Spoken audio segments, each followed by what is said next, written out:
show up at his house every single Sunday, texting him, get the fuck in this car. We gotta go. I'm running late, but I'm gonna blame it on you.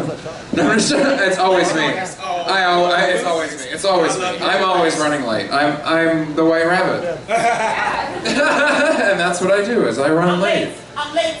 Very important day. It's great that I didn't actually say that in this play at all. I didn't say it once. I didn't say it. It was so great.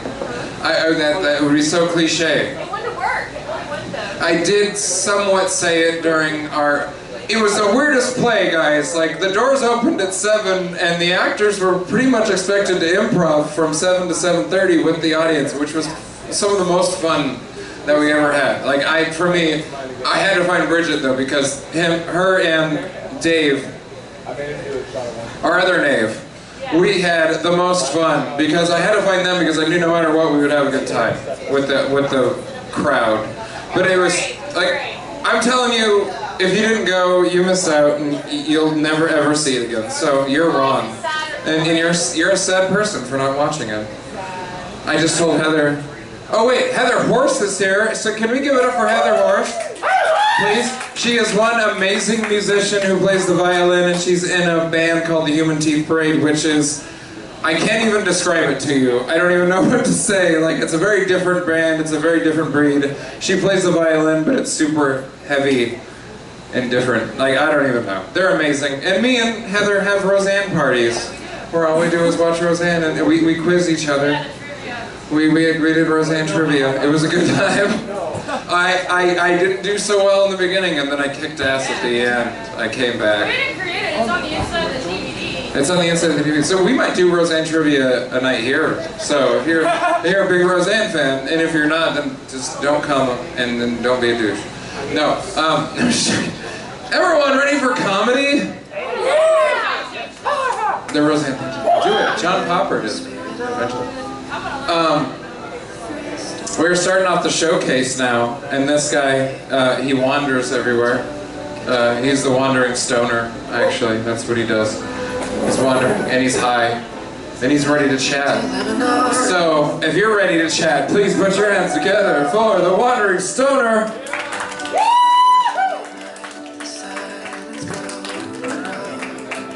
What's good, Shark Club? I hope you all have a fun, safe, happy 4th and have all your fingers on the 5th. Yeah, I wanted to start with my roofie joke, I just can't remember it. Oh man, I'm so excited, I'm having so much fun, I love it here. This is one of my favorite Sunday night hangouts. We got Ben McFarland, Sam Schroggy, Allie Pillar. I don't know how much more awesome this building can take with Purple and John here.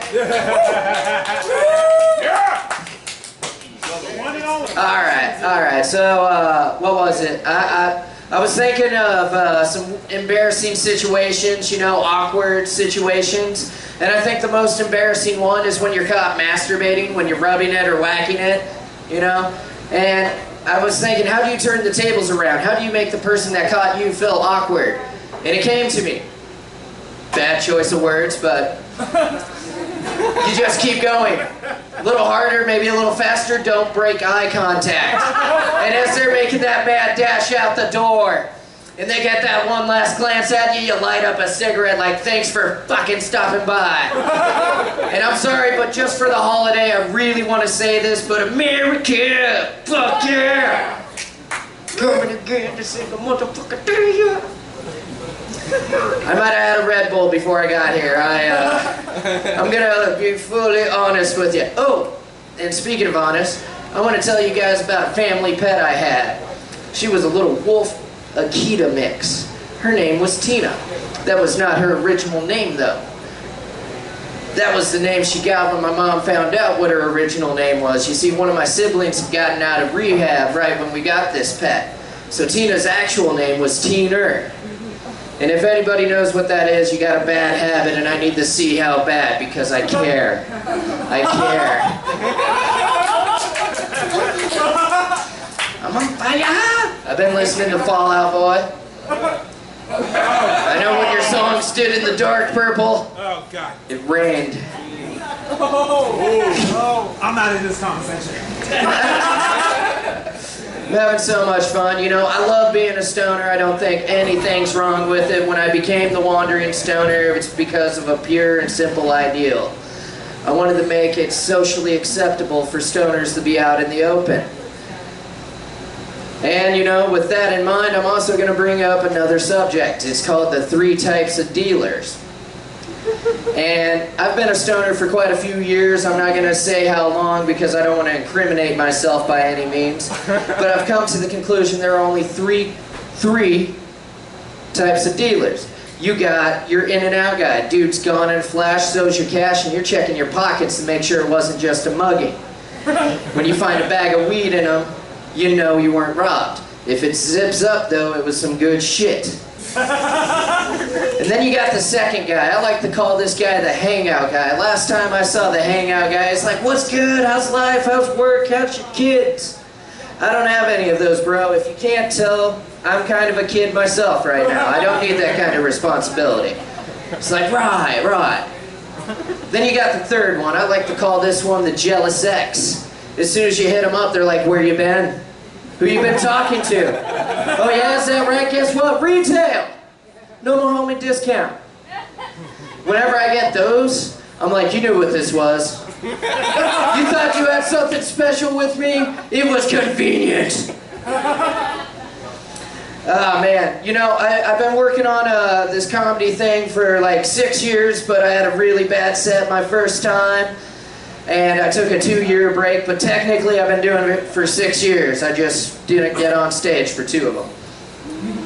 I was couch locked, okay? You weren't wandering. I wasn't wandering, no. You know, another reason I like to call myself the Wandering Stoner is because I'm hoping to find this girl I met on an acid trip, and I'm pretty sure she's real. I'd like to bring up my acid joke, but that giraffe over there will not stop talking shit.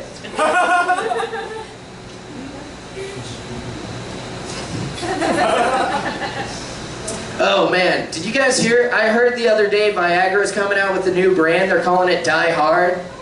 Leave your widow with a smile. Because yippee-ki-yay, motherfucker. I don't know. They're hoping to get Bruce Willis as the spokesman. Speaking about being a stoner, I have ADD, and that has nothing to do with being a stoner. It just helps me with my ADD. You know, shiny things don't fuck me up as bad.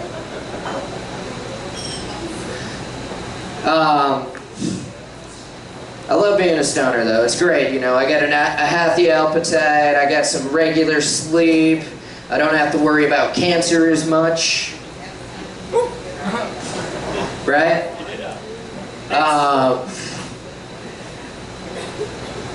guess that was more factual than joke. Oh man, I'm sorry. I get so excited when I come up here and I forget like 90 minutes. Oh wait, here we go. I already got this one solved.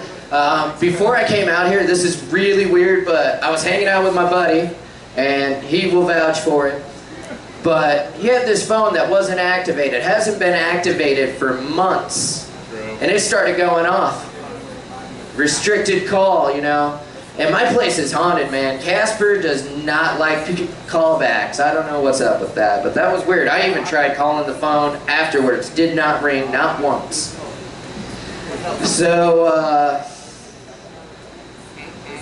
I guess if anything starts going weird, if I start like levitating, you guys should probably get like some of those Insidious or the Ghostbusters. Bill Murray Ghostbusters. No, not the new ones. Those scare me. I still want to see it though. It's not gonna have Egon in it, man. Oh man, I wanted to bring some smoke bombs so I could disappear like a ninja, but I smoked them. They were bomb. I'm such a passive-aggressive stutter cunt. I'm getting tongue-tied, man. I'm such a passive-aggressive fucking comic. I don't even like to hit my punchlines. I did find out when I was on Facebook the other day, I was reading through this one article, and according to this article, I've been in a relationship for about 1.5 years, And you think I'd be excited about being in a relationship that I had no idea I was in? But, you know, as I thought about it, I was like, this is an abusive relationship. And you know, the bad thing is I'm the abusive one. I hit that bitch every day. And to make it worse, I cheat on her. I hit her sisters too. But it was an article in High Times about whether or not you were dating your pipe, so that hitting that bitch every day part should make a little more sense. I normally get some like dead stares, like you better bring the funny boy or we're gonna bring some pain to you in the parking lot. Oh, I want to try some Nebraska jokes, like moments when I feel Nebraska is when I say howdy, partner, y'all, and who wants to go to a hootenanny? Sure to be a hoedown. This is a layered joke, I swear. Who likes getting a good burger? We're in Omaha. This is the beef state. Who likes getting a good burger? Anybody out there like getting a good burger? Yeah. One of my favorite places to go is Five Guys Burgers and Fries, but don't ever forget to emphasize the burgers and fries. You will get weird looks. And your grandpa might not talk to you again.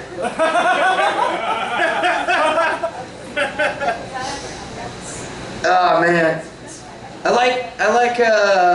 like going story mode. I'd like to tell you guys about the Mango Kush girl, cause she is real. I'm pretty sure she wasn't a hallucination. Very sure. But I'm trying to take a little trip out to Washington. You see, in the last 4 years of me calling myself the Wandering Stoner, I was hoping that with a video as the Wandering Stoner she might find me, but she hasn't, so I'm just gonna go start looking for her. And besides, technically, it's my turn to smoke her out because I was out when she met me. Not very proud of that, you know. I was doing some shit at the time and I should not have been out, but I was. So I'm gonna go to Washington this month and I'm gonna try and find the Mango Kush girl I've been talking about for the last 4 years. So wish me luck. I'm gonna need all that I can get. Right. Yeah. And I'm gonna look up some of my oh wait, you know what? I'll do some short jokes. You know, like I'm my mom's youngest and my dad's oldest, but on either side I'm still the shortest. I miss the days when I could call my little brothers, now they're younger brothers. And it makes me particularly sad when I think back to when I used to give my youngest brother piggyback rides. Because now he gives me piggyback rides, because I won't let him get shit off the top shelf for me. Man, I know I'm short. I go into hiding on St. Patty's Day. All it takes is one drunk motherfucker to think I'm a real-life leprechaun, and I wake up in a van the next day with a knife to my throat hearing, "Where's the gold, you weed fucker?" I'm a big fan of the Green Lantern. Most of my sets I'm wearing Green Lantern gear. And I was thinking if I ever got pulled over and I was all lanterned out, I'd be like, "Officer, I need you to back off. How big's your jurisdiction? Maybe a city, county, state? I got a space sector. I outrank you. You need to back off." "Oh, what are you doing with those cuffs?" "You are lucky I didn't charge my ring today." You know, they search my trunk, they find my weed, I'd just be like, "No, that's how I was gonna charge my ring. You can call me the Emerald Hemp Nut." I've been waiting, I don't know, I like to watch my own sets, like I feel narcissistic when I do, and I'm just like, "Oh God, I hate that guy." Whoa. But, you know, I watch my sets and, you know, it helps me to figure out a little bit of a filler to some of these punchlines or even to add in stuff. And, you know, these open mics, I love them. I've met so many awesome people here like Sam Schroggy, Matthew Blevins, I'm looking forward to your set, and John, formerly the artist known as Nine Toes, to Stiltskin. And, you know, I gotta say, I meet so many amazing people out here, and everybody's got a story, and You know, if I got anything to tell anybody else that gets onto a stage, it's this. If you have a dream and you came up here to chase it, you were the only one with that dream. You have to believe in it so much that you get others to believe in it. And you know, I guess what I'm trying to say is you are the only one that can make your dreams come true. So if you believe in them, fight for them. I love you guys. I'm not running too long, am I? I can finish any time. You can ask any one of my exes. They'll vouch. I'm not running long, right? I think All right. that's Ben, is that time? I'm not timed, Emma. I want to finish. I got a finisher. Get over here. Alright, so this is my finishing joke. I want to keep this show going smoothly, but here's my finisher. You know, a lot of people like to say that stoners are kind of slow, that we're a little immature, and whenever I hear that, I can't help but have this one come back, ready and waiting. Now bear with me, I am a smoker after all. I have to catch my breath. But it goes a little something like this. Jack and Jill went up the hill to smoke some marijuana. Jack got high, unzipped his fly, and said, "Do you want her?" Jill said yes, and dropped her dress. And then they had some fun. Wait, said Jill, I forgot the pill. And then they had a son. And I get done telling this to my buddy Jim, and he's like, "So Jack and Jill got hitched, right?" And I'm like, "Yeah, the fuck else was Jill gonna get child support out of Jack's ass? For Jack was nimble and Jack was quick, but Jill was ready for Jack's bullshit." And who said stoners were slow? You guys ever notice there was a lot of J's in there? Man, I wish I had a J right now. Where am I? Who are you people?